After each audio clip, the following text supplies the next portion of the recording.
Police लेके बोल रहे हैं आपको अगर नहीं हटे 2 दिन का अल्टीमेटम दिया है उन्होंने। अगर 2 दिन में आप लोग यहाँ से नहीं हटे तो आप पुलिस द्वारा कार्रवाई करके आपके ऊपर केस डाल के आपको अंदर किया जाएगा। ज्યાં को तो सोच रिया को न अंडे ले रहे थे सर मानिए कह गया थे कि कहीं भी करो था जेड़ाम और सड़ा वाला। हमारे पास में सरकारी स्कूल में इन्होंने टॉयलेट बाथरूम बनाया है, उस टॉयलेट बाथरूम में टंकियां वगैरह सारी रख दी, पानी भरने की व्यवस्था नहीं है। क्या घर से लोग लोटा लेके आएंगे उसके अंदर? पे गौशाला है और नजदीक में आबादी है और कम से कम यहाँ पे 1000 से 1500 लोग निवास कर रहे हैं। जयपुर के वाटिका क्षेत्र के राजस्व ग्राम रामसिंहपुरा में प्रस्तावित कचरा डिपो और सीवरेज प्लांट को लेकर ग्रामीणों का विरोध तेज हो गया है। रविवार को सैकड़ों की संख्या में ग्रामीण प्रस्तावित प्लांट स्थल पर एकत्रित हुए और प्रशासन के खिलाफ प्रदर्शन करते हुए इस योजना को तत्काल निरस्त करने की मांग की। जानकारी के अनुसार जयपुर विकास प्राधिकरण जेडीए ने नगर पालिका वाटिका को राजस्व ग्राम रामसिंहपुरा के खसरा नंबर 1893 में करीब 1600 वर्ग मीटर भूमि कचरा डिपो और सीवरेज प्लांट के लिए आवंटित की है।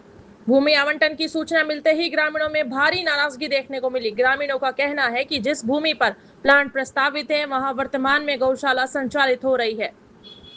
साथ ही आसपास की खाली भूमि का उपयोग गौवंश के चरने के लिए किया जाता है। ऐसे में यहाँ कचरा डिपो और सीवरेज प्लांट स्थापित होने से गौवंश के संरक्षण पर प्रतिकूल प्रभाव पड़ेगा।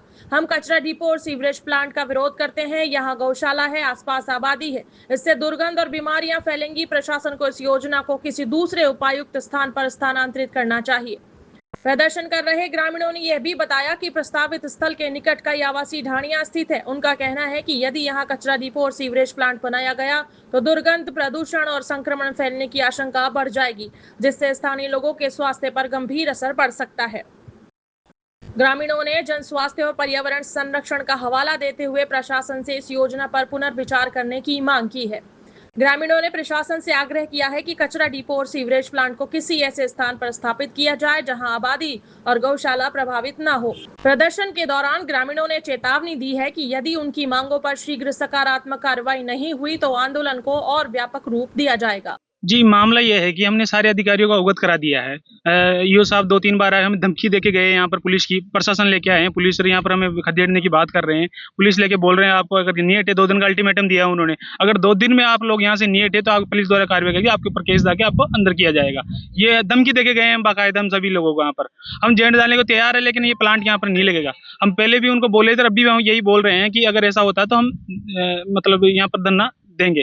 और दूसरी बात यह है कि इधर बिल्कुल उसके टच में, मतलब बिल्कुल इसके टच में गौशाला है। जो गौशाला एक तो गौ का दर्जा देते हैं, एक राष्ट्रीय पशु मान रहे गौ माता को, सनातन के नाम पर अपने गौ माता को इतना बड़ा दर्जा दे रहे हैं और गौ के पास में आप ये मल डाल रहे हो, ये सरकार को शोभा देता है। ये बहुत ही निंदनीय बात है कि घर का मतलब बिल्कुल गौ को एक तरीके से माँ का दर्जा देते हैं। अपन गौमूत्र पीते हैं, गौ वो करते हैं, गौ हत्या से अपन सबको अवगत कराते हैं, गौ मांस के लिए अपन बड़े बड़े प्रदर्शन करते हैं, धरने करते हैं गौ मांस बेचने वालों के खिलाफ, और गौ के पास में एक मल डाल रहे हैं अपन। ये कोई सरकार को बहुत ही गंदी हरकत है, ये बहुत ही गलत हरकत है और मैं चाहता हूँ कि प्लांट यहाँ से हटे। मामलो यो छे न कचरो डालबा को नमट बांट डारे बताया ने जेफर सु ओ काई फंदो जे ओ नैणो चाहे जे मां के तो चारी मेर तो आदमी छोरा छोरी स्कूल गौशाला मेरे एरिया चारी मेर हजारों आदमी ज्યાં को तो सोच रिया को न अंडे ले रहे थे सर मानिए कह गया थे कि कहीं भी करो था जेड़ाम और सड़ा वाला। तो जेड़ाम को जेड़ तो नहीं कर रहा जो जेड़ाम बुंडे ले जावा की जरूरत कोड़ अठे लिए है जेड़ न तो आई बात है। नाम रेखाराम चौधरी, यहाँ का स्थानीय निवासी हूँ और हमें ये ईओ साहब आ रहे हैं, समझा रहे हैं कि ट्रीटमेंट प्लांट लगेगा या कोई गंदगी नहीं होगी, साफ सफाई से काम होगा। लेकिन सरकार की सफाई हमने देखी है। हमारे पास में सरकारी स्कूल में इन्होंने टॉयलेट बाथरूम बनाया है, उस टॉयलेट बाथरूम में टंकियां वगैरह सारी रख दी, पानी भरने की व्यवस्था नहीं है। क्या घर से लोग लोटा लेके आएंगे उसके अंदर? सामुदायिक सार्वजनिक वो बनाया इन्होंने टॉयलेट, उसमें क्या घर से लोटा लेके आएंगे? इसी तरह ये सारी असुविधा यहाँ करेंगे। अभी तो हमें धरातल पे दिखाया जाता है कि पूरी साफ सफाई रखी जाएगी, लेकिन हमें पता है कि सरकार कितना काम करती है। ये रोड अपने सामने है, आज तक इस पे डामर नहीं डिली, केवल गिट्टी रोड बना हुआ है। ये आने जाने वालों को असुविधा है पूरी। तो हम कैसे सरकार की बात मान लेंगे? यहाँ इतनी साफ सफाई होगी, पूरी गंदगी यहाँ की जाएगी, पूरे बाव क्षेत्र को रोका जाएगा। आगे तालाब उसमें पानी नहीं गया तो आसपास के सारे कुएं सूख जाएंगे, खेती नहीं होगी और पानी रुकेगा तो पीछे के सारे घर मकान सब पानी की चपेट में आ जाएंगे। तो ये हमारे लिए सुविधा नहीं दुविधा हो रही है। गंदगी तो होगी जो होगी, पानी को रोका जाएगा, कुओं को सुखाया जा रहा है और इसी के नाम पे इन पेड़ पौधों काटे जाएंगे जो हमने खुद ने लगाए हैं। यहाँ कोई सरकारी पैसा नहीं लगाए, पेड़ पौधे हमने खुद ने लगाए, जंगल बनाए। सरकार इसको आवासीय योजना में कन्वर्ट कर सकती है, ट्रीटमेंट के लिए कन्वर्ट कर सकती है, लेकिन इस भूमि को, गोचर भूमि को जंगल घोषित नहीं करती है। ये सरकार एक पैसा नहीं लगाए, हम खुद जंगल बनाएंगे, लेकिन इसे जंगल में घोषित करे और ये ट्रीटमेंट प्लांट यहाँ नहीं लगाए। हमारा जो स्कूल इन्होंने तोड़ दिया वो स्कूल वापस बनाए, यही मांग है हमारी सरकार से।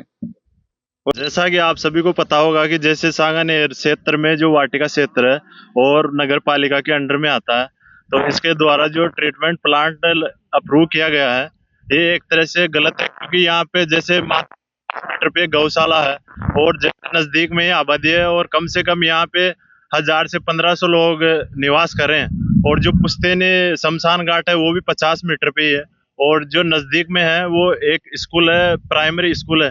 तो ये जो प्रशासन द्वारा जो हरकत की जा रही है वो एक तरह से गलत ही है और इसी के साथ जो ट्रीटमेंट प्लांट का क्षेत्र आवंटित किया गया है वो एक तरह से भाव क्षेत्र में और यहाँ से लगभग 200 मीटर पे जो बंदा है वो है।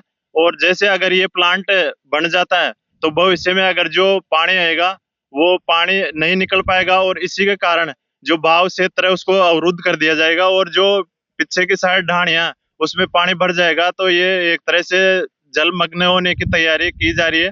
इसी के साथ में ये प्रशासन से मांग कर रहा हूँ कि जो ये ट्रीटमेंट प्लांट है उसको यहाँ से निरस्त करके और जो ऊपर का क्षेत्र है यहाँ अलग क्षेत्र है वहाँ पे लगाया जाए, जिससे कि जो लोगों का आवाजाही है उसमें भी सुविधा रहे और भविष्य में जो क्षेत्र है आसपास की ढाणियां वो जलमग्न नहीं हो।